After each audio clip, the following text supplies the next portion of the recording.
వాక్యము చాలా వరకు మనం హిందూ దేశంలో ఉన్నాం. హిందూ దేశంలో ఉన్నటువంటి మనకు కూడా మరి భిన్నత్వంలో ఏకత్వం అని అంటారు, సెక్యులరిజం అని అంటారు. అందరూ సమానంగా ఉండాలి, ఈ దేశం అందరిది అని అన్నట్టుగానే వారి యొక్క మత ఛాందస్స ఆలోచన, మత ఛాందస్స వాదం, దీనివల్ల క్రైస్తవులకు స్వేచ్ఛ లేకుండా మానసికంగా, శారీరకంగా క్రైస్తవుల యొక్క మనోభావాలను దెబ్బతీయాలనే ఉద్దేశంతో సోషల్ మీడియా వేదిక మీద చాలా వరకు బైబిల్ మీద తప్పులు మాట్లాడుతూ, క్రీస్తును తప్పుడుగా మాట్లాడుతూ, క్రైస్తవ్యాన్ని తప్పుబడుతూ మిగిలిన ప్రజలందరికీ కూడా తెలియచేయడానికి కొంతమంది కంకణం కట్టుకున్నారు. వాస్తవానికి వారి వలన ఏదైతే కాదు, కానీ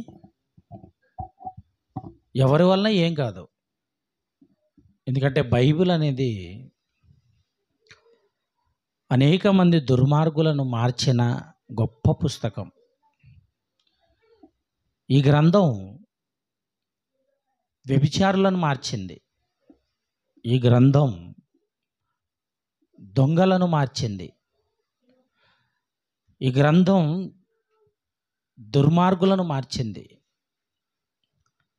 పాపులను మార్చింది. మరి ఈ గ్రంథంలో ఒకవేళ సబ్జెక్టు లేకపోతే, మ్యాటర్ లేకపోతే వాళ్ళు ఎలా మారారు? అంత క్రూరులుగా ఉన్న ఈ వ్యక్తులు ఎలా మారగలిగారు? ఆలోచిస్తే వాక్యం అనేది ఎంత శాస్త్రీయంగా ఉంటుందో, ఎంత భౌగోళిక ఆధారాలు కలిగి ఉంటుందో, కాస్త చరిత్ర, కాస్త భౌగోళిక చరిత్ర కానివ్వండి, లేదా శాస్త్రీయంగా కానివ్వండి, లేదా మానవ దేహానికి సంబంధించిన విషయాలలో కానివ్వండి, అది కాదు అనంటే మానవుని యొక్క హృదయములో ఎలాంటి పరిస్థితులు నెలకొంటున్నాయో వాటిని గురించి కూడా కానివ్వండి, బైబిల్కి వీటన్నింటికి చాలా చాలా దగ్గర సంబంధం ఉంటుంది. ప్రియమైన వాళ్ళారా, చాలా దగ్గర సంబంధం ఉంటుంది. ఎందుకంటే చరిత్రలో మనం చూడగలిగితే దావీదు గారి కాలంలో జరిగిన సంఘటనలు, సందర్భాలు, వాళ్ళు కట్టించిన కోటలు, కోట గోడలు, వాళ్ళు వాడిన ఆయుధాలు, వీటన్నింటినీ ఏ ఏ ప్రాంతాలకు వాళ్ళు తిరిగారు, ఎక్కడెక్కడ ఎంతమంది చనిపోయారు, వారి యొక్క కళేబరాలు, వాళ్ళు మరి ధరించిన ఆభరణాలు, వాళ్ళు వాడిన వస్త్రాలు, ఇవన్నీ కూడా ప్రియమైన వాళ్ళరా బైబిల్లో వ్రాయబడినట్టుగా నేటికి కూడా ఆధారాలు ఉన్నాయి. నేటికి కూడా ఆధారాలు ఉన్నాయి. ఇప్పుడు ఆధారాలు ఉన్నాయి అంటే అర్థం ఏంటి? ఏమంటే ఆలోచించండి. వీటన్నింటికి కూడా ఆధారాలు ఉన్నాయి అని అంటే అర్థం ఏంటి అని అంటే బైబిలు నిజమైన దైవ గ్రంథం. ప్రియమైన దేవుని పిల్లలారా, మరి శాస్త్రవేత్తలో జీవ పరిణామ సిద్ధాంతం అనేటువంటిది ఒక సిద్ధాంతం ఉంది. దాన్ని కనుగొన్న, ఆ సిద్ధాంతాన్ని కనుగొన్న వ్యక్తి ఎవరు అని అంటే శాస్త్రవేత్త చార్లెస్ డార్విన్. ఈ చార్లెస్ డార్విన్ అనేటువంటి వ్యక్తి జీవులు పరిణామం చెందాయి అని ఒక పుస్తకం రాశాడు. అందులో ఏం రాశాడు అని అంటే కోతులు ఏమండి కాలక్రమేణా లేదా రాను రాను తరాలు గడిచిన కొద్దీ, సంవత్సరాలు గడిచిన కొద్దీ కోతులే మనుషులుగా మారాయి. మనిషి యొక్క జీవన విధానం మొట్టమొదటిగా మన ప్రారంభం ఏంది అన్నప్పుడు కోతులే అని చెప్పాడండి. ఎవరు? ఈ చార్లెస్ డార్విన్. చార్లెస్ డార్విన్ ఆ మాట చెప్పిన తర్వాత అండి, ఇక ప్రపంచమంతా కూడా దాన్ని నిజమని నమ్మింది. దాన్ని నిజమని నమ్మింది. నమ్మడమే కాకుండా అన్ని ప్రపంచ పుస్తకాలలో, పాఠ్య పుస్తకాలు అంటారు కదా, పిల్లల పాఠ్య పుస్తకాలు అంటే స్కూళ్ళలో చదివించేటువంటి పాఠ్య పుస్తకాలలో మనిషి కోతి నుండి పుట్టాడు అని ఒక పాఠాన్ని అందులో చేర్చారు. దాన్నే నిజమని నమ్మారు. ఎందుకు? ఒక శాస్త్రవేత్త చెప్పాడు.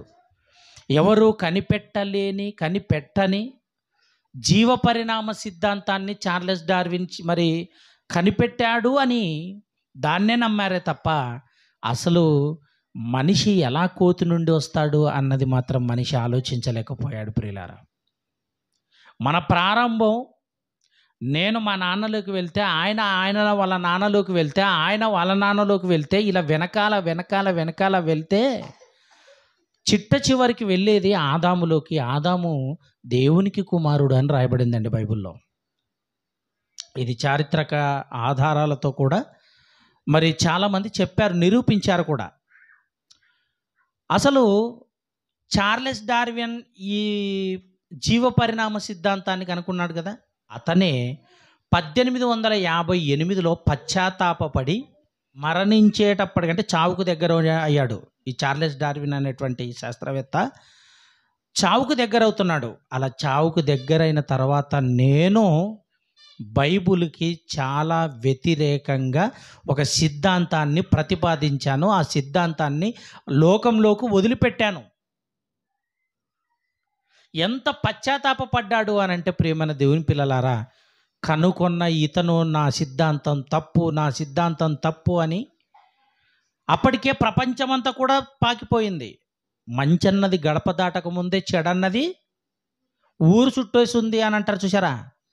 అలా ఈ పరిణామ సిద్ధాంతం అనేది మనిషి కోతి నుండి వచ్చాడు అన్న సంగతి ఊరంతా చుట్టేసిందంటే ప్రపంచ దేశాల్లోకి వెళ్ళిపోయింది. ఈలోపు ఈయన చావుకు దగ్గరయ్యాడు. ఇలా చావుకు దగ్గరైన తర్వాత తన మనసులో ఏమనుకున్నాడో ఏమో కానీ టోటల్గా నిజంగా నేను ఒక అబద్ధాన్ని సిద్ధాంతంగా పెట్టేశాను, ఒక అబద్ధాన్ని లోకానికి మరి నేను పంపించేశాను, ఈ ఒక అబద్ధాన్ని లోకానికి పంపించేశాను, చాలా తప్పు చేశాను అని 1859లో ఏం చేశాడు అని అంటే, ఎలాగైనా కూడా ఈ మనిషి కోతి నుండి రాలేదు, దేవుని నుండి వచ్చాడని దీన్ని మళ్ళీ ఈ మాటను డెవలప్ చేసి నేను పంపించేసేయాలనుకున్నాడండి. అప్పటికే తన కాలం ముగిసిపోతుంది.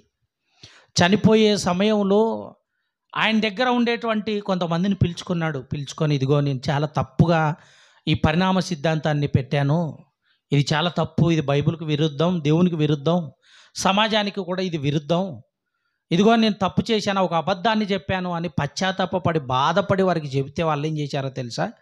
డార్విన్ గారి గొంతు నొక్కేశారు. ప్రియమైన వాళ్ళారా, అంటే అర్థం ఏంటి? ఆయన మాటను బయటికి రానివ్వలేదు. మొట్టమొదటిగా ఆయన ఏదైతే చెప్పాడో, ఈ చార్లెస్ డార్విన్ అనేటువంటి శాస్త్రవేత్త ఏదైతే చెప్పాడో దాన్నే లోకంలోకి తీసుకెళ్లారే తప్ప మరలా నేను అబద్ధం చెప్పాను, ఇది నిజం, ఇది దేవుడి నుండి మనిషి పుట్టాడు అన్న సంగతి ఇప్పుడు నేను చెబుతున్నాను, దయచేసి అందరికీ చెప్పండి అన్నప్పుడు వాళ్ళు చెప్పలేదు. కారణం ఏంటో తెలుసా? ఏమండి, కారణం ఏంటంటే వాళ్ళ గండి పడే అవకాశం ఉంది. సరే వెళ్ళినటువంటిది ఇలాగే ఉండని, మళ్ళీ దేవుడి నుంచి వచ్చాడు అని అంటే దేవునికి గొప్ప పేరు వస్తుంది, బైబిల్కు గొప్ప పేరు వస్తుంది అని వీళ్ళు భయపడి ఏం చేశారు అని అంటే ఆయన చెప్పిన నిజాన్ని బయటికి రానివ్వలేదు. ప్రియమైన దేవుని పిల్లలారా, అలాగేనండి. ఏమండి, మరొక శాస్త్రవేత్త ఒక ఆయన ఉన్నాడండి, ఆయన్నే కార్ల్ మార్క్స్ అనేటువంటి వ్యక్తి. 1818లో ఆయన పుట్టాడు. మే 5వ తేదీ ఆయన పుట్టాడు. ఆయన ఒక సిద్ధాంతానికి అనుకున్నాడు, అదే మార్క్సిజం. అంటే మనుషులంతా సమానం. ఏమండి, సోషలిజం అంటారు చూసారా, అంటే మనుషులకు సేవ చేయాలి, అందరూ సమానమే. మరి ఈరోజు మరి కొన్ని పార్టీలు మార్క్సిజం సిద్ధాంతాల మీద మరి పని చేస్తున్నాయి. ఒక సిపిఎం పార్టీ కావచ్చు, సిపిఐ కావచ్చు, ఏమండి.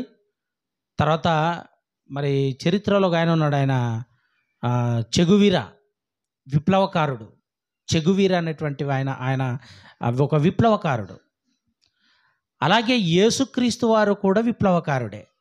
ఎలా విప్లవకారుడు? తన విప్లవం ఏంటి అన్నప్పుడు మనుషులంతా సమానమే, మనుషులందరికీ కూడా సమానంగా దేవుడు పంచాడు కనుక ఇదిగో మనుషులందరూ దేవుని కుమారులు, మనుషులందరూ కూడా పరలోకానికి వెళ్ళాలి. తన విప్లవాన్ని స్థాపించి 2024 సంవత్సరాలు అవుతుంది ప్రియమైన వాళ్ళారా. ఆయన స్థాపించినదే సంఘం అనేటువంటి విప్లవం. ఆలోచించండి. తన విప్లవంలో అందరినీ కూడా సమానంగా చూడాలి, తనకు అక్కరగలవేవో అందరికీ కూడా సమానంగా పంచాలి, ఉన్నవాడు లేనివానికి పెట్టాలి. యేసుక్రీస్తు వారి యొక్క సిద్ధాంతం. ప్రేమన దేవుని పిల్లలారా, వీటన్నింటికి నాంది పలికింది ఏంటో తెలుసా? బైబిల్. ప్రియమైన వాళ్ళారా, వీటన్నింటికి కూడా నాంది పలికింది బైబిల్. బైబిల్లో రాయబడిన మాటలు. ఈరోజు సమాజానికి సహాయం చేస్తున్నటువంటి వ్యక్తులు ఉన్నారు అని అంటే నిజంగా క్రీస్తును బట్టి ఎవరైతే సహాయానికి పూనుకొని సహాయం చేస్తున్నారో, లేనోనికి ఉన్నోడు పెట్టాలన్న ఉద్దేశం వస్తుందో వారందరికీ ఆధారమే బైబిల్. ప్రియమైన దేవుని పిల్లలారా, బైబిల్. ఎందుకంటే దేవునిలో ఉన్న ఆత్మకు మనలో ఉండేటువంటి ఆత్మకు సంబంధం ఉంది. ఆత్మ సంబంధం అంటారు దీన్ని. మన తండ్రికి మనకు రక్త సంబంధం ఉంది అని మనం ఎలాగైతే అంటామో, పరలోకమందు ఉన్నటువంటి దేవుడు మన తండ్రేనా, ఆ తండ్రికి మనకు సంబంధం ఉంది అని అంటే అది ఆత్మ సంబంధం అన్నాడండి. ఆత్మ సంబంధం. బైబిల్లో హెబ్రీయులకు రాసిన పత్రిక 11వ అధ్యాయం 3వ వచనాన్ని మనం చూడగలిగితేనండి, మంచి మాట. హెబ్రీయులకు రాసిన పత్రిక 11వ అధ్యాయము 3వ వచనం. ప్రపంచములు దేవుని వాక్యము వలన నిర్మాణమైనవి అన్నాడు. చూడండి ప్రియమైన వాళ్ళారా, ఎంత మంచి మాట చూసారా?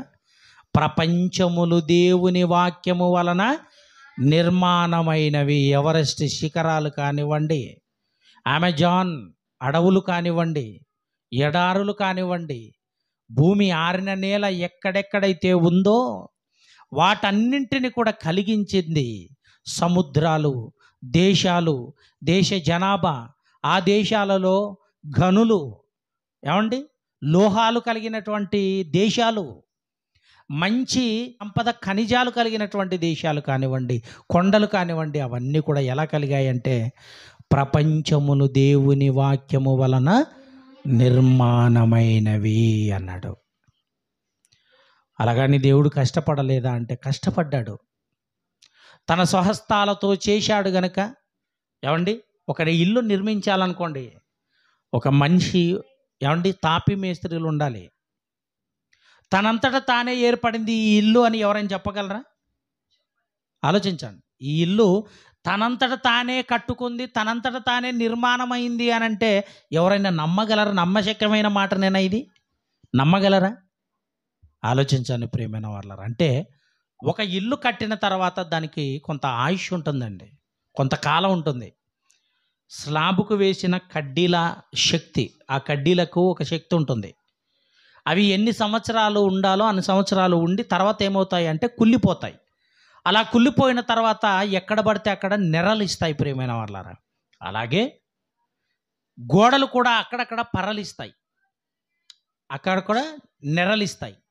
అలా నెరలిస్తున్నాయి అని అంటే అర్థం ఏంటి? తన కాలం అయిపోయింది కనుక ఆ ఇల్లు ఏమవుతుంది అంటే శిథిలావస్థకు వస్తుంది అని అర్థం. శిథిలావస్థకు వచ్చింది అని అర్థం. అంత అవునా కదా? మరి శాస్త్ర ప్రకారంగా 1500 కోట్ల సంవత్సరాలు ఈ సృష్టి పుట్టింది అని శాస్త్రం చెప్పింది. శాస్త్రం ఏం చెప్పింది అంటే 1500 కోట్ల సంవత్సరాలు అయ్యింది అని చెప్తుంది. ఏ రోజైనా అక్కడక్కడ కొన్ని ప్రాంతాలలో భూకంపాలు వస్తాయి. అవి కూడా లోపల పలకలు సర్దుకోవటం వలన పలకలు సర్దుకోవటం వల్ల భూకంపం అనేది వస్తుంది, భూమి వణుకుతుంది, భూమి కంపిస్తుంది. అలా భూమి కంపించినప్పుడు అవి ఎక్కడైతే కంపిస్తున్నాయో ఆ ప్రాంతంలో ఉండేటువంటి లేదా ఆ దేశాలలో ఉండేటువంటి ఇల్లు కానివ్వండి, కొండలు కానివ్వండి, ఏమండి, ఒకవేళ సముద్రంలో వచ్చిందనుకోండి సునామీ అంటారు, భూమి మీద వస్తే భూకంపం అంటారు. కనుక టోటల్గా భూకంపం, భూమి కంపించింది, ఆ ప్రాంతంలో ఉండేటువంటి ఇల్లు శిథిలావస్థకు వస్తాయి, పడిపోతాయి కూడా, ఎంతోమంది చనిపోతారు కూడా. అయితే ప్రియమైన దేవుని పిల్లలారా, భూమి దెబ్బతినింది అనే మాట మనకెప్పుడు కూడా వినపడదు. ఎన్ని వందల కోట్ల సంవత్సరాల క్రిందట ఈ భూమిని తయారు చేశాడు అని శాస్త్రాన్ని అడిగితే 1500 కోట్ల సంవత్సరాలు జస్ట్ సంఖ్య, వాళ్ళు మాట్లాడింది అంతే. కానీ దేవుని లెక్కలో చాలా ఎక్కువ ఉందండి. దాని విశ్వదినాలు అన్నాడు దేవుడు. ప్రపంచములు దేవుని వాక్యము వలన నిర్మాణమైనవి అని చెప్పడానికి మాట్లాడుతున్నాను, ఏమండి. కనుక ఏ రోజైనా భూమి కానీ, సూర్యుడు కానీ, చంద్రుడు కానీ, మరి ఆకాశంలో అనంత విశ్వంలో కనబడుతున్న ఈ నక్షత్రాలు ఏవైతే ఉన్నాయో వాటిలో ఏవైనా శిథిలావస్థకి వచ్చాయి అని ఎప్పుడు కూడా మనం వార్తల్లో వినం ప్రియమైన దేవుని పిల్లలారా, వినలేదు. న్యూస్ ఛానల్లో కానివ్వండి, వార్తా పేపర్లో కానివ్వండి, ఏమండి, ఈ మీడియాలో కానివ్వండి, ఎక్కడ కూడా మనం వినలేదు. దేవుడు చేస్తే ఎలా ఉంటుందో అదేనండి దేవుడు అంటే. అర్థమవుతుందా? దేవుడే చేస్తే ఎలా ఉంటుందో అది దేవుడు అంటే. మనిషి చేశాడు కనుక శిథిలావస్థకు వస్తాయి ఏదైనా కూడా నిర్మాణాలు. ఒక మంచి వంతెన, పెద్ద వంతెన కట్టారనుకోండి. మొన్న నరేంద్ర మోడీ గారు ఒక పెద్ద బ్రిడ్జిను ప్రారంభించాడు. మరి దానికి ఏం వాడారో కానీ, నాసిరకంగా వాడారో, మరి ఎలాంటి సరుకు వాడారో తెలియదు, కానీ ఇప్పటికే అక్కడక్కడ అంతా నెరలిచ్చి భయంకరంగా తయారైపోయిందండి అది. ప్రియమైన దేవుని పిల్లలారా, మీరు ఆలోచించండి. మానవుడు కడితే కొంతకాలానికి దాని పరిమితి పాడైపోతుంది. కానీ దేవుడే కట్టాడంటే ప్రపంచములు దేవుని వాక్యము వలన నిర్మాణములైనవి అంటే గాలి వచ్చింది. గాలి ఫలానా డేట్లో మరి ఇక్కడ ఆడలేదు అని చెప్పడానికి వీలవుతుందా? గాలి ఫలానా సంవత్సరం లేదా చరిత్రలో ఒక 100 ఏళ్ల కిందట, చరిత్రలో ఒక 50 ఏళ్ల క్రిందట, చరిత్రలో ఒక 2000 సంవత్సరాల క్రిందట ఫలానా దేశంలో గాలి ఆడలేదట అనే మాట ఎప్పుడైనా విన్నామా? దేవుడే పంపించాడు. ఆలోచించని ప్రియమైన దేవుని పిల్లలారా, కొన్ని ప్రాంతాలలో నీళ్లు లేకపోవచ్చు, వాళ్ళు ఎక్కడెక్కడో దూరం వెళ్ళి నీళ్లు ఎత్తుకొచ్చుకుంటుంటారు త్రాగటానికి, వాడుకోవటానికి. అయితే మరి ఏ సంవత్సరమైనా ఎంత నీళ్ళ కరువు వచ్చినా నీళ్ళు ఎక్కడొక్కడ దొరుకుతాయి. నిజంగా నెల రోజులు ఒక్క చుక్క నీళ్లు తాగలేము అన్న మాట ఎప్పుడైనా వచ్చిందా? ఆలోచించండి. కనుక ప్రపంచములు దేవుని వాక్యము వలన నిర్మాణములయ్యాయి అని చెప్పడానికి ప్రియమైన దేవుని పిల్లలారా, నిజంగా ఆ మాటలో ఎంత వివరణ దేవుడు దాగి ఉంచాడో తెలుసా? దాన్ని ఆలోచించాలి ప్రియులారా. మత ఛాందసవాదులు అనుకున్న వాడెవడైనా ఈ విధంగా ఆలోచించాలి. శాస్త్రాతీతమైన ఈ బైబిల్ గ్రంథాన్ని తప్పుడు పట్టడానికే బైబిల్ చదువుతున్నారు. అసలు క్రైస్తవ్యాన్ని మతం అంటున్నారు. మతం అని ఎవరన్నారు చెప్పండి? దేవుణ్ణి కదా మనం ప్రకటిస్తున్నది, జ్ఞానాన్ని కదా మనం ప్రకటిస్తున్నది, మంచిని కదా ప్రకటిస్తున్నది. ఆలోచించని ప్రియమైన దేవుని పిల్లలారా, ఒక ప్రశ్న వేస్తాను మీకు. వ్యభిచరించొద్దు అనే మాట ఏ మతము? ఆలోచించండి. ఏ మతం చెప్పండి? వ్యభిచరించొద్దు అనే దాంట్లో ఏమైనా మతం ఉందా? మంచిని చెబుతున్నాడు అని అర్థం. దొంగిలించవద్దు అని ఏ మతం? దానికి ఏ మతం అని పేరు పెడతాం? మంచే కదండి ఇది. కనుక ఇది మంచి అయినప్పుడు వాక్యాన్ని, క్రీస్తు కూడా మంచి అనుకోవాలి. ఇది మంచి అనుకున్నప్పుడు క్రీస్తు మంచి అనుకోవాలి. ఇది మంచి అనుకున్నప్పుడు వాక్యం మంచి అని అనుకోవాలి. ఇది మంచి అనుకున్నప్పుడు క్రైస్తవ్యం కూడా మంచి అనుకోవాలి. ప్రియమైన దేవుని పిల్లలం, మంచిని ప్రకటించడానికి వచ్చారు అనుకోవాలి, కానీ మతాన్ని ప్రకటించాడు అని అనకూడదు ఎవరు కూడా. మన మతం ఏంటండి? మతం ఏంటో తెలుసా? ఏమండి? మతము అంటే ఏంటో తెలుసా? ఇష్టం అండి. మతము అంటే ఇష్టం. మన ఇష్టాన్ని చెప్పుకోవడానికి వచ్చామా, దేవుని ఇష్టాన్ని చెప్పడానికి వచ్చామా? ఇది ఒకవేళ ఉంది అని అంటే కూడా దేవునికి సంబంధించినది. అది మంచిని ప్రకటించడానికి వచ్చాం. ఒక దుర్మార్గుని మార్చడానికి కదా మనం తిరుగుతుంది. పాపం చేసే వ్యక్తిని కదా ఆ పాపం నుంచి బయటపడు అని చెప్పడానికి కదా యేసుక్రీస్తు మన కోసం చనిపోయాడని, పరిశుద్ధ రక్తం ద్వారా మనం కడిగేసుకోవాలి, పరిశుద్ధులుగా మారాలని కదా మనం చెప్పడానికి వచ్చింది. ఇది మతం ఎలా అవుతుంది చెప్పండి ప్రియమైన వాళ్ళరా? కనుక దేవుని మాట, ఆయన మాట వలన ప్రపంచంలో నిర్మాణములైనవి అని అంటే ఇది భౌగోళికంగా చూడగలిగితే ప్రియమైన వాళ్ళరా, ఈ మాటలో జ్ఞానం దాగి ఉందని ఆలోచిస్తాడు ఎవడైనా. బైబిల్లో జ్ఞానం ఉంది, మంచి ఉంది, ఎక్కడ చెడు లేదు ప్రియమైన దేవుని పిల్లలారా. అబద్ధాలు చేసుకోకూడదు. ఒకవేళ అలాంటి సందర్భాలే రాయబడి దేవుడు రాశాడు అని అంటే ఇదిగో ఇలా జరిగింది, ఇలా మీరు ఉండకాకండి అని చెప్పడానికే రాయిస్తాడే తప్ప ఇదిగో ఇలా చేయండి అని చెప్పడానికి కాదు దేవుడు రాయించేది. దేవుడు అంటే ఒక క్యారెక్టర్, దేవుడు అంటే ఒక మంచి, దేవుడు అంటే ఒక జ్ఞానం. దేవుడు అనగానే ఇదిగో మంచిని, మనుషులనందరినీ కూడా ఒక మంచి సక్రమమైన మార్గంలో నడిపించడానికి దేవుడు అనే పదం చాలా చిన్నది ప్రియమైన దేవుని పిల్లలారు. అందుకే మన తండ్రి అని చెప్పాడు యేసుప్రభు వారు. యేసుక్రీస్తు ఏమన్నాడు? మన తండ్రి. ఆయనని యెహోవాగా ఉన్నవాడిగా మొట్టమొదటిగా పరిచయం చేసిన, తర్వాత యెహోవాగా పరిచయం చేసిన, పరలోకమందున్నటువంటి యేసుక్రీస్తు వారు భూమి మీదకి వచ్చిన తర్వాత ఇదిగో ఆయన మన తండ్రి అని చెప్పాడు. దేవుడే మన తండ్రి. కీర్తనల గ్రంథం 29వ అధ్యాయం 3-4 వచనాలు చదువుకుందాం ప్రియులారా. యెహోవా స్వరము జలముల మీద వినబడుచున్నది, మహిమగల దేవుడు ఉరుము వలె గర్జించుచున్నాడు అన్నట్టు చూడండి ప్రియమైన వాళ్ళారా. మొట్టమొదటిగా చదవండి మరలా. యెహోవా స్వరము జలముల మీద వినబడుచున్నది. ఎవరైనా సముద్రం ఒడ్డునకు వెళ్ళారనుకోండి, సముద్రం ఒడ్డునకు వెళ్ళినప్పుడు మనుషుల కేకలు అస్సలు వినబడవు ప్రియులారా. సముద్రము ఆ అల యొక్క శబ్దం భయంకరంగా ఉంటుంది, చాలా భయంకరంగా ఉంటుంది, చాలా శబ్దం వస్తుంది. దేవుని స్వరమట ఎక్కడ వినబడుతుందట? జలముల మీద వినబడుచున్నది అన్నాడు. తర్వాత అండి అదే కీర్తనల గ్రంథము 136వ అధ్యాయం 4వ వచనం. ఆయన ఒక్కడే మహాచర్య కార్యములు చేయువాడు, ఆయన కృప నిరంతరముండును అన్నాడు. చూడండి ప్రియమైన వాళ్ళ, ఆయన ఒక్కడే మహత్కార్యములు చేయువాడు అన్నాడు. వర్షాన్ని ఎవరైనా కురిపించగలరా?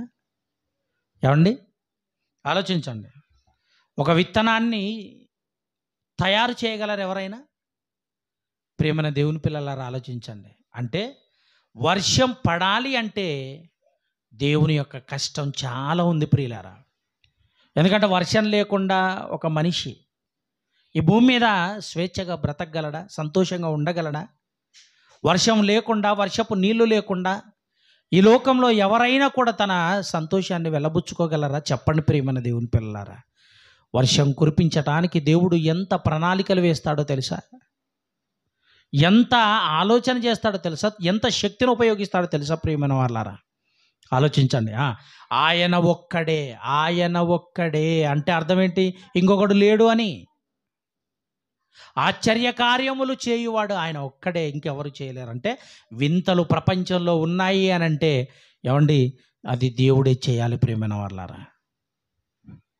ఎంత గొప్ప శక్తివంతుడైనా, ఎంత గొప్ప ధనవంతుడైనా, ఎంత గొప్ప శాస్త్రవేత్త అయినా, ఎంత గొప్ప సామంతుడైనా దేవుని కింద ప్రతి ఒక్కరు కూడా అండి ఆయన పాదాల దగ్గర కూర్చొని ఉన్న వాళ్ళే. దేవుడు చేయాలి మహాకార్యములు, ఆశ్చర్యమైన కార్యాలు, మహాశ్చర్యకరమైన కార్యాలు చేయాలి అంటే అది సాక్షాత్తు పరలోకమందున్న దేవుడే చేయాలి ప్రియులారా, మనుషుల వలన కాదు. ఏమండి ఒక పెద్ద డ్యామ్ ఏమండి చైనాలో సుమారుగా 2.2.5 కిలోమీటర్ల దూరము ఏమండి అంత పెద్ద డ్యాము కట్టారటండి చైనాలో. అంత పెద్ద డ్యామ్ కట్టారట. అది ఎప్పుడైనా తెగిపోయినా లేదా పగిలిపోయినా చాలా లక్షల క్యూసెక్కుల నీళ్ళు దాంట్లో ఉంటాయట. ఆ నీళ్ళు ఒకవేళ ఆ గోడలు పగిలిపోయాయి అని అంటే భారతదేశానికి కూడా ముప్పు వాటిల్లింది అని ఈరోజు వార్తల్లో చెబుతున్నారు ప్రియమైన వాళ్ళారా. అంటే అంత పెద్ద డ్యాము ప్రపంచంలో, అంత పెద్ద డ్యాము ఏది ఎక్కడ లేదటండి. అంత పెద్ద డ్యామును కట్టారట. మరి ఇంత పెద్ద డ్యాము అది పగిలిపోయింది అంటే కొన్ని దేశాలు మునిగిపోతాయటండి. అందులో భారతదేశం కూడా ఉంది మునిగిపోవడానికి సిద్ధంగా. అంటే ప్రియమైన వాళ్ళారా, అంత పెద్దగా డ్యామును కట్టారు అంటే ఆ డ్యాములోకి ఎలా రావాలి నీళ్ళు? సముద్రం నీళ్ళు వచ్చాయనుకోండి, అవి ఎవరికి ఉపయోగపడతాయి? సాగుకు ఉపయోగపడతాయా? వ్యవసాయానికి ఉపయోగపడతాయా? వినియోగించుకోవడానికి ఉపయోగపడతాయా? లేదు. త్రాగటానికి ఉపయోగపడతాయా? లేదు. దేనికి ఉపయోగపడవు. కానీ ఇప్పుడు అంత పెద్ద డ్యామ్ నిండాలి అంటే ఆశ్చర్య కార్యం ప్రకృతిలో జరగాలి ప్రియమైన వాళ్ళరా. కొన్ని నదులు మరి ఏమండి నది మీద కట్టారు ఆ డ్యామ్. ఇప్పుడు తుంగభద్ర నది మీద మరి సుంకేసులలో డ్యామ్ కట్టారు కదా, ఆ విధంగా నది మీద కట్టారు. చాలా పెద్ద నది అది చైనాలో. అంత పెద్ద నది మీద కట్టారు అంటే ఆ డ్యామ్ నిండాలి అంటే ఎంత నీళ్లు కావాలి, ఎంత వర్షపు నీళ్లు కావాలి. ఎన్నో జిల్లాలలో డ్యాములు ఉన్నాయి, చాలా డ్యాములు ఉన్నాయండి, వాటర్ను నిల్వ చేసే డ్యాములు. అంత డ్యామ్లలో మరి నీళ్లు నిండాలి అని అంటే దేవుడే కారణం. కట్టగలిగావు కానీ నీళ్ళు ఆపగలిగావా? ఈరోజు మనం త్రాగాలి అన్నా, వినియోగించుకోవాలి అన్నా ఏమండి ప్రతి దానికి వాటర్ అవసరం, నీళ్ళు అవసరం. ఆ నీళ్లు రావాలి అంటే, ఈ మంచి నీళ్ళు రావాలి అంటే దేవుడే చాలా కష్టపడ్డాలి ప్రియమైన వాళ్ళారా. అందుకే మహాశ్చర్యకరమైన కార్యం అన్నారు దీన్ని. మహాశ్చర్యకరమైన కార్యం. ప్రియమైన దేవుని పిల్లలారా, మరొక విషయం చెప్పమంటారా? ఏమండి భూమిని దున్ని ఆ భూమిలో విత్తనం వేసామనుకోండి, ఆ విత్తనము ఒక విత్తనం వేస్తాం, ఒకే విత్తనమే వేస్తాం. ఆ విత్తనం కాస్త మొక్కగా చెట్టుగా మారిన తర్వాత ఆ ఒక్క విత్తనంలో వందల కాయలు, ఏమండి ఈ ఫలాలు ఎక్కడి నుంచి వచ్చాయి? దీన్ని ఏమనాలి? మహాశ్చర్యకరమైన కార్యాలు. ప్రియమైన దేవుని పిల్లలారా, దేవుడు చేయగలిగితే, దేవుని యొక్క మాటలో శక్తి ఉంటే ఏమండి ఆ శక్తి ఉన్నందుకే, ఆ మాట ఆయన చేయగలిగినందుకే ఈరోజు మహాశ్చర్యకరమైన ఏమండి ఈ ప్రకృతిలో ప్రతి దానిని మనం ఆలోచించినప్పుడు ప్రియమైన దేవుని పిల్లలారా ఆశ్చర్యం కలగాలి. మనకు కలగదండి నిజంగా. ఎందుకో తెలుసా? నేను చెప్పమంటారా? ఎప్పటి నుంచో అవి ఉన్నాయి కనుక దాన్ని చూసి మనకేమీ ఆశ్చర్యం కలగదు. మొన్నటికి మొన్న ఏదైనా చేశారనుకోండి, ఏమండి దాన్ని చూసినప్పుడు ఎట్ట కట్టినారు, ఎలా చేశారు అని మనకు ఆశ్చర్యం అనిపిస్తుంది. కానీ దేవుడు ఎప్పటి నుంచో చేశాడు, మనం పుట్టక ముందు నుంచే చేశాడు. ఓ ఉదాహరణ చెప్తాను.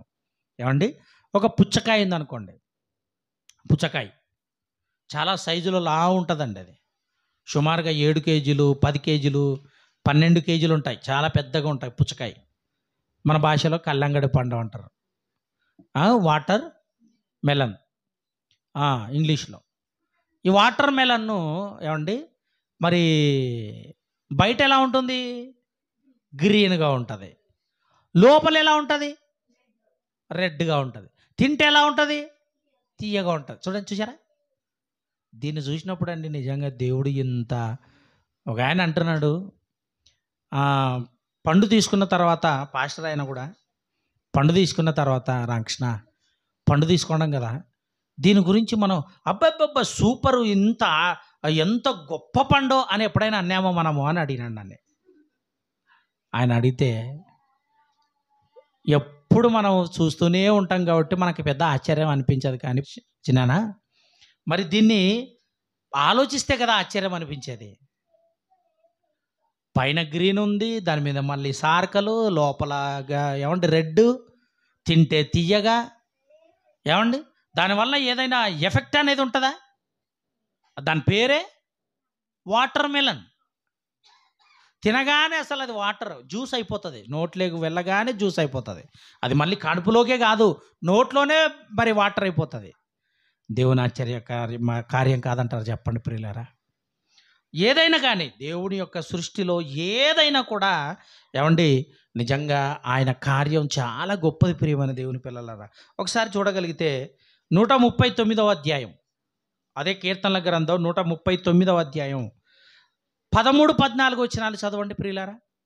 నా అంతరింద్రియములను నీవే కలుగజేసితివి, నా తల్లి గర్భమందు నన్ను నిర్మించిన వాడవు నీవే, నీవు నన్ను కలుగజేసిన విధము చూడగా భయమును ఆశ్చర్యము.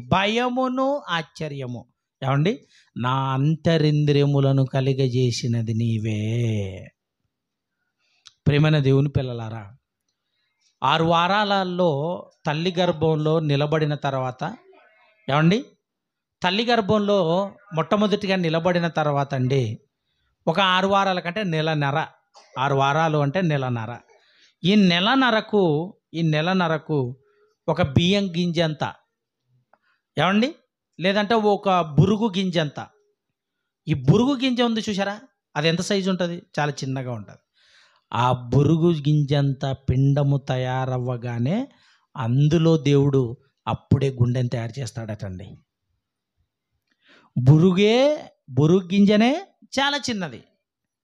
అంత చిన్న బురుగు గింజలో ఆ గింజ అంటే అది పిండం అనుకుంటే, ఆ పిండము లోపల అంటే ఆ బురుగు గింజలో మరి గుండె ఎంత ఉండాలి చెప్పండి? ఇంకెంత ఉండాలి? చాలా పిడికిడంతా అని అంటాం. మన పిడికిడి ఎంత ఉంటే అంత మన గుండె ఉంటుంది అని ఒక సామెత. ఏమండి నిజమేది. అయితే ఇప్పుడు బురుగు గింజ అంతా ఉండేటువంటి ఆ పిండంలో గుండె ఎంత ఉండాలి? లోపల గుండె ఒకటే కాదు, మిగిలిన అవయవాలన్నింటిని కూడా దేవుడు అప్పుడే చేస్తాడంట ప్రియులారా. అంటే 6 వారాల నుంచి దేవుడు ప్రతి అవయవాన్ని నిర్మిస్తాడట. అలా నిర్మించిన విధానాన్ని దావీదు గారికి దేవుడు చూపించాడు ప్రియులారా. ఇదిగో దావీదు, నీ నిర్మాణం ఎంత గొప్పగా ఉందో, నిర్మాణము ఎలా తయారైందో ఈ లోకంలో ఏ మనిషి చెయ్యలేని ఒక గొప్ప కార్యాన్ని దావీదు గారికి చూపించాడు ప్రియమైన వాళ్ళారా. ఎలా చూపించాడు చెప్పండి? ఎలా చూపించాడు? నీవు నా అంతరంధ్రములను మరి కలగజేసిన విధము చూడగా నాకు భయమును ఆశ్చర్యమును అన్నాడు. చూడండి ప్రియమైన వాళ్ళారా. ఏమండి, ఆశ్చర్యము అంటే వింతగా భావించాడు దావీదు గారు. అందుకే అంటాడు, నేను అనేకులకు వింతగా ఉన్నాను అంటే మనుషులు నిర్మించిన వాటినే వింతలన్నప్పుడు దేవుడే నిర్మిస్తే ఇంకా ఎంత వింత ఉండాలి చూడండి ప్రియులారా. ఇంకో విషయం ఏంటంటే, ఆగ్రాలో తాజ్మహల్ అనేది ఒకదాన్ని కట్టించారు. ఎవరు? ఏమండి, షాజహాన్ ముంతాజ్ కోసం కట్టించాడు. అదొక సమాధి. అది ప్రపంచ వింతలలో ఒక వింతగా అది కూడా ఉంది. ఈ షాజహాన్ ఏం చేశాడు అని అంటే, దాన్ని కట్టిన ఈ తాపి మేస్త్రీలు ఎంత కూలీలు ఎవరైతే ఉన్నారో వారందరి చేతులు నరికేశాడట. ఎందుకు నరికేశాడు అని అంటే, మళ్ళీ తాజ్మహల్ ఇలాంటి నిర్మాణం ఎక్కడ కూడా మీరు కట్టకూడదు అని వాళ్ళ చేతులన్నీ నరికేశాడటండి అతను, దుర్మార్గుడు. అలా కట్టినటువంటి అతన్ని మరి ఇంకో విషయం ఏంటంటే, ఇప్పుడు తాజ్మహల్ కట్టారు కదండి, పాలరాతితో కట్టారు అని అంటారు దాన్ని. అంటే ఏమండి, వైట్ రాయితో కట్టారట, తెల్ల రాతితో కట్టారట. దాన్ని పాలరాతితో కట్టారు అని అంటారు. చాలా వైట్గా ఉంటుంది, దగ్గర పోతే చాలా ఆశ్చర్యం అనిపిస్తుంది. అలాంటి తాజ్మహల్లు ఇప్పుడు కట్టేవాళ్ళు లేరా? ఎందుకు లేరండి? తాజ్మహల్ ఎప్పుడో సుమారుగా చాలా సంవత్సరాల కిందట కట్టారు. మొన్నటికి మొన్న దుబాయ్లో బుర్జ్ ఖలీఫా అని 160 అంతస్తులు కట్టారండి. 160 అంతస్తులు అంటే ఆ చివరి అంతస్తులోకి వెళ్తే 160 అంతస్తులు అంటే ఒక అంతస్తు 10 అడుగులు అనుకుంటే 160 అంతస్తులు అంటే మీరు లెక్కేసుకోండి. ఇప్పుడు 10 అడుగులు ఇంటూ 160 సుమారుగా 1600 అంతేనా, 1600 అడుగులండి. చాలా పైన. ఆ పైకి వెళ్తే అసలు గాలి ఆడటం లేదట. మరి వాళ్ళు ఎందుకు కట్టుకున్నారు? అవసరం అంటారా? దేవుడు ఏమన్నాడు? భూమి నరులకు నివాసయోగ్యమైనది. భూగోళం అనేది నరులకు నివాసయోగ్యమైనది. మనుషులు కట్టించిన దానికి ఇంత ఆశ్చర్యం అనిపిస్తుంటే, ఏమండి, కొడుకు పుట్టాడు అంటే కొడుకు పుట్టాడన్న సంతోషమే కానీ అసలు కొడుక్కి అవయవాలు ఎవరు పెట్టారు? కొడుకు లోపల మరి ఈ అంతరింద్రియాలు ఎవరు కలిగించారు? ఎలా నిర్మాణం అయ్యాయి? ఆ ప్రేగులేంటి? ఆ కాలేయం ఏంటి? ఆ ఊపిరితిత్తులేంటి? ఆ కిడ్నీలేంటి? ఆ గుండె ఏంటి? ఇవన్నీ ఎప్పుడైనా ఆలోచించామా? కొడుకు తెల్లగున్నాడా, నల్లగున్నాడా, ముక్కు చక్కగుందా, సొట్టగుందా, ముక్కుడి ముక్కుందా, ఇంకా ఏదైనా ముక్కుందా, ఇవే ఆలోచిస్తాం. కానీ దేవుడు గర్భఫలాన్ని ఇచ్చాడు, మంచి నిర్మాణం ఇచ్చాడు, మంచి రూపం ఇచ్చాడు. అసలు పుట్టించడమే ఒక ఆశ్చర్యం కదండి. ఆలోచించండి. కనుక ప్రియమైన దేవుని పిల్లలారా, దావీదు గారికి ఎంత ఆశ్చర్యాన్ని కలిగించింది అని అంటే తట్టుకోలేకపోయాడు. ముందు భయపడ్డాడండి. ఇదా నా నిర్మాణం, ఇదా నా పరిస్థితి, నా ప్రారంభం ఇదా. ముందు బియ్యం గింజనా నేను, తర్వాత బురుగు గింజనా, తర్వాత పిండమా, తర్వాత శిశువుగా మారానా? ఇదిగో 270 రోజులు తల్లి గర్భంలో ఉన్నప్పుడు ఆ తల్లి గర్భంలో ఉన్నప్పుడు తనకు ఆహారం ఎలా పంపించాడు దేవుడు? ఎలా గాలి వెళ్ళింది, ఏమండి నీరు వెళ్ళింది? నీటిలోనే ఉంటాడండి. నీటిలోనే ఒక కవచాన్ని ఉంచి ఆ కవచంలో నీటిలోనే ఉంటారు. మనమంతా కూడా నీటిలో ఉన్న వాళ్ళమే. భూమి కూడా ఎక్కడుందో తెలుసా అండి? భూమి కూడా ఎక్కడుంది ఒకసారి చూద్దామా? బైబిల్లో కీర్తనల గ్రంథము 136వ అధ్యాయం 6వ వచనం. ఆయన భూమిని నీళ్ళ మీద పరిచినవాడు అన్నాడు. చూడండి ప్రియమైన వాళ్ళారా, నీళ్ళలో నుంచి తీసి నీళ్ళ మీద పరిచాడట. ఏమండి, మరి నీళ్ళ మీద పరిచిన గొప్ప ఘనుడైనటువంటి దేవుడు తన శక్తి, ఆయన చేసిన జ్ఞానయుక్తమైన కార్యాలు ఎంత గొప్పగా కనబడుతుంటాయో ఆ 136వ అధ్యాయము 4వ వచనం నుంచి మరి ప్రతి వచనాలు చూడగలిగితే ప్రియమైన దేవుని పిల్లలారా, ప్రతిది కూడా అద్భుతంగానే కనబడుతుంది. ప్రియమైన వాళ్ళారా, ఆలోచించండి. చివరిగా మత్తయి సువార్త 7వ అధ్యాయం 28వ వచనాన్ని చదువుకుందాం ప్రియులారా. యేసు ఈ మాటలు చెప్పి ముగించినప్పుడు జన సమూహములు ఆయన బోధకు ఆశ్చర్యపడిచుండిరి. ఏలయనగా ఆయన వారి శాస్త్రుల వలె కాక అధికారము గలవానిగా బోధించను. ఆయన మాటలు చెప్పిన తర్వాత అక్కడున్న ప్రజలందరూ కూడా ఏమైపోయారట? ఆశ్చర్యపోయారు. ప్రేమన దేవుని పిల్లలారా, ఆలోచించండి. అంటే వన్ అండ్ ఓన్లీ అండి ఆయన బోధకులకే బోధకుడు. యేసుక్రీస్తు వారంటే బోధకులకే బోధకుడు. ఆయన మాట్లాడితే ఎవరైనా ఆశ్చర్యపోవాల్సిందే, ఎవరైనా మనసు మార్చుకోవాల్సిందే. ప్రియమైన దేవుని పిల్లలారా, యూదులు కఠినులు ప్రియులారా, చాలా కఠిన మనసు కలిగిన వారు. అలాంటి వారు మారలేదు కదా. మార్చాలని చూసిన యేసుక్రీస్తు వారినే ఏమంటే ఏం చేశారు? చంపేశారు. ప్రియమైన వాళ్ళారా, చంపేశారు. ఆలోచించండి. అంటే ఆయన మాటలు చెప్పగానే ఒక కొండ మీద ప్రసంగం కానివ్వండి, సమాజ మందిరాలలో ప్రసంగం కానివ్వండి, ఏమండి పొలాల్లో ప్రసంగం కానివ్వండి, ఏమండి తోటలలో ప్రసంగాలు కానివ్వండి, ఎక్కడ ఏది మాట్లాడినా ఆయన మాటకు ఆశ్చర్యచకితులై మారిపోయారు. ప్రియమైన దేవుని పిల్లలారా, యేసు ప్రభువు లాంటి గొప్ప దేవుడు ఎవరైనా ఉన్నారంటే ఈ ప్రపంచంలో ఇంకా ఎవరు లేరని ఖచ్చితంగా చెప్పగలం. వాక్యాన్ని బట్టి, ఆయన చేసిన కార్యాలను బట్టి, ఆయన చూపిన ప్రేమను బట్టి, కరుణ బట్టి, ఆయన చేసేటువంటి దయా హృదయాన్ని బట్టి. దేవుని పిల్లలారా, మీరు ఆలోచించండి. యేసుక్రీస్తు వారు భూమి మీదకి వచ్చిన తర్వాత ఒక క్షణం కూడా ఊరుకుండలేదు కదండి. ఏమండి 12వ ఏట నుంచి 30వ ఏట వరకు తన తల్లిదండ్రులతోనే ఉండి, ఏమండి తల్లిదండ్రులతో ఈ కరుణాకర్ సుగుణ అనేటువంటి వాడు ఏం చేస్తున్నాడంటే ప్రియమైన దేవుని పిల్లలారా, దేవుణ్ణి వక్రీకరించాలని. ఏమంటే పేరులోనే వక్రీకరణ ఉంది, వానికి పేరులోనే వక్రీకరణ ఉంది. వాక్యాన్ని వక్రీకరించే బుద్ధి, ఆ వక్రీకరణ బుద్ధితో ఏం చేస్తున్నాడో తెలుసా? 12వ ఏటలో తన పని ప్రారంభించిన యేసుక్రీస్తు వారు అక్కడి నుంచి కనుమరుగైపోయాడు. ఆయన గురించి చరిత్ర లేదు.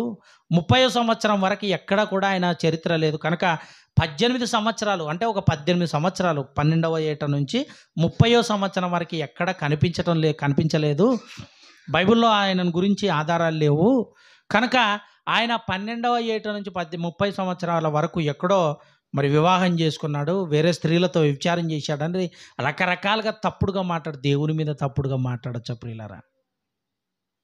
ఒక మనిషి మీద తప్పుడుగా మాట్లాడావంటే దేవుడు క్షమిస్తాడు. దేవుని మీదనే తప్పుడుగా మాట్లాడితే తప్పుడు ఏమండి నిర్ణయాలు, అపార్థాలు, వాక్యాన్ని చదవటంలో అనర్థాలు, ఇవన్నీ చేసుకోవటం వల్ల అతడు ఎలా మారిపోయాడంటే ప్రియమైన దేవుని పిల్లలారా, క్రీస్తు విరోధిగా మారిపోయాడు ప్రియులారా.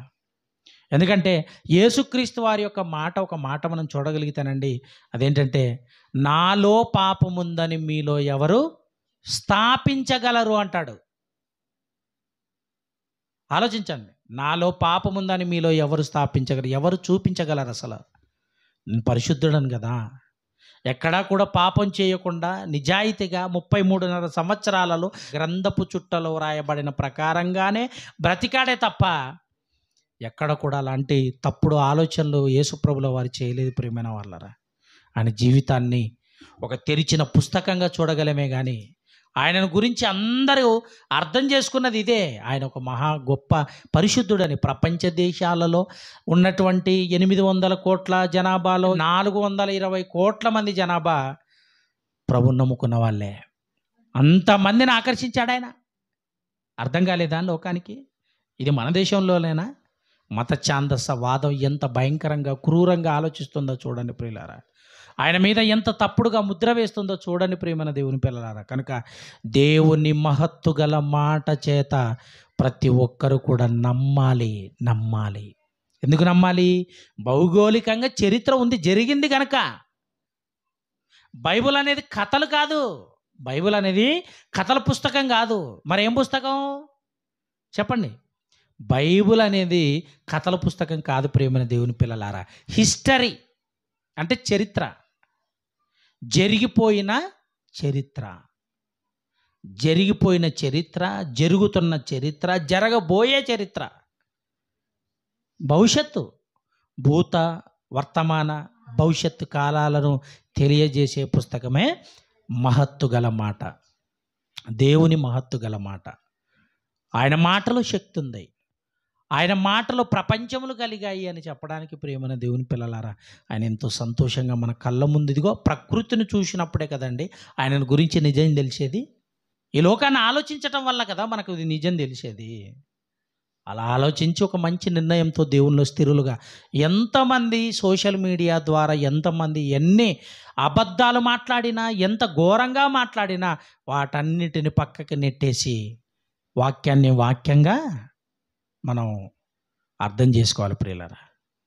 అలా విశ్లేషణ అర్థం చేసుకుంటేనే కానీ దేవుని గొప్పతనం మనకు అర్థం కాదు, ఆయన ఆశ్చర్యకార్యాలు మనకు అర్థం కాదు, ఆయన మాటలో ఉన్న శక్తి మనకు అర్థం కాదు. అర్థం చేసుకోవడానికి చదవాలి. అందుకే ఏమన్నాడు? యెహోవా ధర్మశాస్త్రమును దీవారాత్రములు ధ్యానించువాడు ధన్యుడు అన్నాడు. ఎందుకు? అర్థమవుతుంది కనుక. మన దేహం యొక్క అవయవాలు అర్థమవుతాయి, లోకం యొక్క ఏమంటే విశ్వంలో కనబడుతున్న వస్తువుల చరిత్ర ఏంటో మనకు అర్థమవుతుంది, భూమి మీద జరిగేటువంటి పరిస్థితులు అర్థమవుతాయి, రాజుల చరిత్రలో సామ్రాజ్యాల చరిత్రలో ఏం జరిగింది అనేది అర్థమవుతుంది. ధ్యానిస్తేనే అర్థమవుతుంది. ఆలోచించాలి. ఆలోచించకుండా తప్పుడుగా అర్థం చేసుకుంటే దేవుడు మనకి ఎలా అర్థమవుతాడో చెప్పండి ప్రియులారా. అందుకే మనం నిజమైన విశ్వాసులుగా ఉండాలి అని అంటే ఒక మాటను వెంటనే అపార్థం చేసుకోకుండా అర్థం చేసుకోవడానికి ప్రయత్నం చేయాలి. అది కాదు అని అంటే దాని మీద ఎవరికైనా అవగాహన ఉన్న వాళ్ళని అడగాలి, తెలుసుకోవాలి, నేర్చుకోవాలి. అప్పుడే కదండి దేవునిలో మనం స్థిరులుగా నిలబడేది. కనుక మరి గాలికి అటు ఇటు కొట్టుకుపోయేటువంటి మరి చెత్తగా ఉండకుండా స్థిరమైన వారిగా మనం ప్రభువులో ఉండాలి. ప్రభువు కోసం ప్రాణాలు పెట్టే పరిస్థితి వచ్చిందనుకోండి, చంపేసేయండి అనాలండి. గల్ఫ్ దేశాల్లో కొంతమంది క్రైస్తవులండి, యేసుక్రీస్తు వారిని నమ్ముకుంటే మిమ్మల్ని చంపేస్తాము అని అంటే హ్యాపీగా చంపేసేయండి అని వాళ్ళ దగ్గరికి వెళ్ళి తలలు ఉంచారండి, తలలు నరికేశారు, తుపాకీలతో కాల్చేశారండి, కణతలో కాల్చేశారు చాలామందిని. మరి వాళ్ళతో పోల్చుకుంటేనండి నిజంగా దేవుడు మనకు ఒక కృప చూపిస్తున్నాడు ప్రియులారా. మరి అంత ఘోరమైన పరిస్థితి ఏం రాలేదు. ఒకవేళ రావచ్చు, ఎందుకంటే ఈ దేశంలో మత ఛాందసవాదులు ఎక్కువైపోయింది, వాళ్ళ తర్కం ఎక్కువైపోయింది, వాళ్ళ వాదన ఎక్కువైపోయింది. క్రైస్తవ్యం ఈ దేశంలో లేకుండా పోవాలని అంటున్నారు, క్రైస్తవులు ఉండకూడదు అంటారు. క్రీస్తుని నమ్మిన వాళ్ళు ఎవరైనా ఉంటే వాళ్ళను మరి హింసల పాలు చేయడానికి పూనుకుంటున్నారు. ఈరోజు జరుగుతున్నాయి. మన వరకు వచ్చిందంటే మనం ఎలా ఉండాలో తెలుసా? నీవు చంపేసిన నేను క్రీస్తునందు విశ్వాసిగానే నేను బ్రతుకుతానని, ప్రాణాలు పోయినా పర్వాలేదండి. అలాంటి స్థిరులుగా మనందరం కూడా మారాలని ప్రేమపూర్వకంగా దేవుని మాటను మీకు హెచ్చరికగా హెచ్చరిస్తూ, నన్ను కూడా హెచ్చరించుకుంటూ ఈ మాటలు ఇంతటితో ముగిస్తున్నాను. అందరికీ వందనాలు.